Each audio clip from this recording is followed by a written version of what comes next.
Silakan subscribe Cerita Cinta YouTube channel. Terima kasih. Ritz International Hotel. Hanum sudah terlihat anggun dan cantik. Begitu juga si kembar. Keduanya tampak sempurna.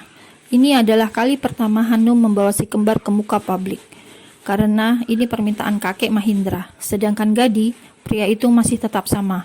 Masih memukau, cool, maskulin, dan Begitu masuk dan berjalan di karpet merah, Hanum sudah seperti artis. Rupanya banyak kamera yang menyorot dirinya. Dan Gadi tanpa malu-malu langsung menunjukkan kemesraan di depan media. Tanpa canggung, ia sosor saja Hanum, membuat istrinya malu, dan untuk menutupi rasa malu, Hanum hanya bisa tersenyum. Puas mendapat gambar, wartawan berlomba-lomba melantarkan pertanyaan. Bagaimana perasaan Nona setelah masuk menjadi bagian keluarga Mahindra Prakas? Nyonya, apa benar Anda dikabarkan melarikan diri ketika sedang mengandung anak dan cuci Tursain Group? Apa yang membuat kalian sekarang muncul dan memperkenalkan anak-anak kalian? Apa setelah Tuan Akas lengser, Tuan Gadi akan duduk di kursi tertinggi Tursain Group? Begitu banyak pertanyaan, tapi tidak ada jawaban. Karena para bodyguard langsung memperingati semuanya agar menjauh. Hanya boleh mengambil gambar, tidak untuk wawancara. Nanti ada saatnya press conference sendiri. Nona, satu saja. Jawab rasa penasaran kami. Apa sekarang Anda sedang mengandung calon penerus grup Tursain lagi? Semua kamera langsung menyorot perut Hanum, dan itu membuat Madam Lee yang tidak jauh dari sana memberikan kain mantel untuk Hanum. Maaf, sesi pengambilan gambar sudah selesai. Madam meminta para pengawal mensterilkan area. Hanum menatap orang-orang pencari berita itu. Kemudian ia berbisik pada Gadi. Ekspresi suaminya langsung terkejut. Lalu Gadi mengangguk. Hanum lantas maju. Ia berbicara pada salah satu bodyguard. Baik, Nona. Bodyguard itu kemudian memberikan jalan pada Hanum. Ia akan menjawab satu pertanyaan dari para wartawan. Selamat malam, saya Hanum Bramantia, istri dari Gadiata Ratama Prakas. Saya di sini untuk menjawab rasa penasaran kalian. Ya, saya sedang hamil, dan ini adalah kehamilan kedua saya. Mohon doa untuk semuanya. Untuk pertanyaan selanjutnya akan kami jawab nanti. Jadi mohon tidak menimbulkan keributan. Mari saling menghargai. Jepret-jepret. Lampu flash kamera kembali menghujani Hanum. Setelah itu, semua wartawan langsung tenang. Mereka sudah tidak ribut seperti sebelumnya.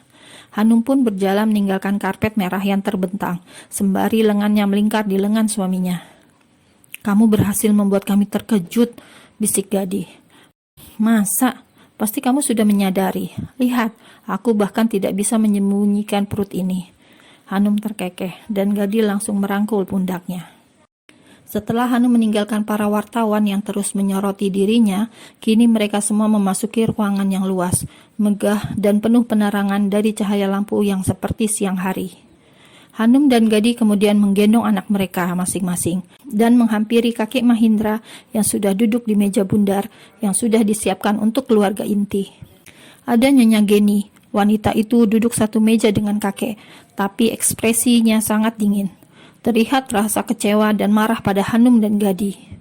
Tidak jauh dari sana, di meja khusus, karena ada Akas yang naik kursi roda, Suha juga menatap sinis pada Hanum dan serta Gadi.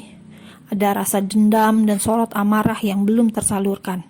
Ini karena ketatnya penjagaan, membuat Suha yang lihai sedikit mengalami kendala. Ketika kedua menantunya diliputi rasa iri dan dengki, kakek Mahindra terlihat senang. Sebentar lagi beban di pundaknya akan segera hilang. Dia akan mengatakan pada dunia siapa Hanum sebenarnya. Tapi nanti, karena sekarang masih akan ada acara jamuan, mereka akan makan-makan terlebih dahulu. Baru setelah acara selesai, kakek akan membuka acara press conference. Kakek akan membuka rahasia yang mungkin akan menjadi headline di setiap berita. Saat jamuan makan malam dimulai, semua menu mewah tersaji di atas meja. Bermacam-macam hidangan yang tersedia, tinggal memilih sesuai selera. Kalau Hanum, semua makanan hampir cocok di lidah. Tidak ada makanan yang tidak ia sukai. Semua terasa enak, berbeda dengan Gadi suaminya. Ketika Hanum menyodorkan banyak makanan, Gadi terus saja menggeleng. Sesekali mengambil sapu tangan di saku jas miliknya. Indranya jadi sensitif. Tidak usah, aku bisa ambil sendiri. Hanum memaksa Gadi untuk makan, karena dari kemarin suaminya itu hanya makan sedikit. Jangan pilih-pilih makanan, ayo makan sedikit saja. Hanum memaksa, ia mengambil irisan salmon dan hendak menyuapi Gadi. Pria itu menggeleng pelan dan wajahnya pucat seperti sedang menahan sesuatu. Sayang, kamu gak apa-apa kan? Hanum panik, apalagi dahi Gadi sudah basah dengan keringat. Aku keluar sebentar. Gadi bangkit dan meninggalkan semuanya. Madam, tolong awasi anak-anak, ucap Hanum kemudian menyusul suaminya. Gad. Di balkon hotel yang menghadap pemandangan malam ibu kota, Gadi menarik napas dalam-dalam. Kau kenapa? Hanum mendekat, menyentuh pundak suaminya. It's okay. Gadi mengangkat sedikit wajahnya. Apa yang terjadi? Tidak apa-apa, jangan khawatir. Mungkin masuk angin. Apa kita pulang saja? Tanya Hanum. Jangan, aku bisa menahannya. Jangan memaksakan diri. Kalau sakit, lebih baik kita pulang saja. Tidak Hanum, aku baik-baik saja. Baik-baik apanya? Gerutu Hanum. Di belakang mereka, kakek Mahindra menyusul. Apa yang terjadi? Tidak apa-apa. Ayo kek, kita masuk lagi. Gadi mengajak keduanya untuk kembali di tengah-tengah kerumunan manusia. Serangkaian acara sudah selesai, tinggal satu yang paling penting. Kakek meminta Hanum naik ke podium. Di sana sudah ada banyak kursi, dan juga meminta Gadi ikut bersama mereka. Sampai di sini, Hanum sama sekali tidak merasa curiga pada rencana kakek Mahindra. Saat Hanum dan Gadi sudah duduk di sebelahnya, kakek kemudian memulai press conference. Selamat malam semuanya, senang sekali saya bisa menyapa kalian semua.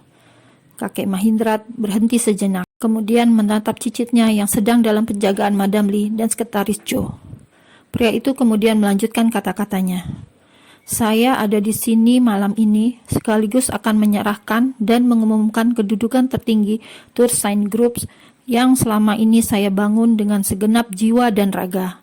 Kalian mungkin akan terkejut mendengar pernyataan saya ini, tapi mohon untuk para pimpinan direksi, investor, dan para kolega, mohon untuk kerjasamanya dalam membangun grup Tursign dengan pemilik yang baru, lebih berkembang, lebih maju, dan lebih dalam segala bidang.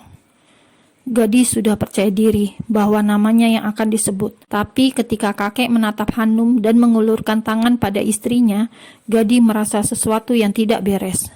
Perkenalkan, Hanum Bramantia, dia adalah pemilik Global Tursign Groups yang baru.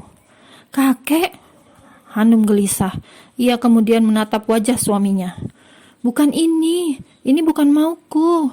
Gad, tatap mataku, ini tidak seperti yang kamu pikirkan. Batin Hanum yang melihat Gadi memalingkan muka. Saat acara press conference berlangsung, semua orang dibuat terkejut. Mengapa sang cucu menantu malah dijadikan pewaris Global Tursign Groups yang baru? Banyak yang menduga-duga ada sesuatu yang janggal dari pernyataan pendiri grup Tursign tersebut. Apa dia adalah anak gelap dari mantan presdir Tursign yang meninggal karena kecelakaan? Itu tidak mungkin, karena jika menikah dengan putra presdir, artinya mereka memiliki hubungan darah dan itu sangat mustahil. Sudah menjadi rahasia umum bahwa Tuan Akas adalah bukan anak kandung Mahindra. Lalu, apa yang membuat pria tua itu mewariskan perusahaan besar ini pada cucu satu-satunya? Banyak spekulasi yang merebak di kalangan wartawan dan juga keluarga besar, terutama Nyonya Geni. Wanita itu kemudian memperhatikan fisik Hanum dengan sesama. Setelah menyadari sesuatu, tangannya mencekram gaun yang ia kenakan. Prakas, ketika kau sudah pergi, kau meninggalkan banyak masalah. Bodoh, aku tidak curiga sama sekali dengan sekretaris yang tidak tahu diri itu. Seharusnya aku melemparnya ke jurang, ujar Nyonya Geni geram. Sedangkan Suha matanya menajam. Berikutnya kau yang akan mati. Akas hanya diam. Ia memejamkan mata saat mendengar ucapan Suha meskipun pelan. Saat semua orang terkejut, yang paling dikejutkan di sini adalah Gadi. Pria itu tidak percaya apa yang terjadi. Apa begitu sayangnya kakek Mahindra kepada Hanum sehingga semuanya untuk wanita tersebut. Konferensi masih berlangsung. Meskipun Hanum tidak nyaman dan ingin bicara dengan Gadi, kakek masih meminta Hanum berdiri sambil merangkul pundak wanita yang sedang hamil muda itu. Dan satu lagi, ini perlu saya sampaikan. kepada semuanya. Hanum ini adalah cucu kandung saya, cucu yang selama ini lama menghilang. Jebret-jebret. Sorot lampu flash kembali tertuju ke arah Hanum dan kakek Mahindra. Wajah Hanum sudah pucat pasi. Ia memikirkan perasaan sang suami. Kakek Mahindra tidak pernah akan mengatakan kebenarannya. Ia kira hanya akan diperkenalkan ke publik dan mengenalkan bayi mereka. Ternyata ia salah. Gadis sendiri tubuhnya langsung lemas. Ditatapnya Akas yang duduk di kursi roda. Pria tak berdaya itu juga menatapnya. Dan kau ayah kandungku, bukan? Takdir macam apa ini, Tuhan? Kakek beranjak. Ia menarik Gadi agar ikut foto bersama. Gadi yang masih syok, ia menurut dengan wajah terlihat bingung. Lalu, apa benar Nona Harum adalah putri almarhum Tuan Prakas? Atau putri dari anak Anda yang lain? Tanya wartawan begitu bersemangat. Iya, apa benar Nona Hanum adalah anak di luar nikah? Benarkah Nona Hanum adalah anak gelap Resdir?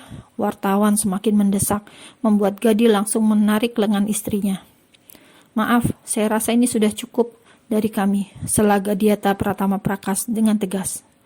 Mereka berdua kemudian meninggalkan kakek Mahindra yang akan menjawab semua pertanyaan dari wartawan. Karena ini acara kakek, biar kakek yang handle semuanya.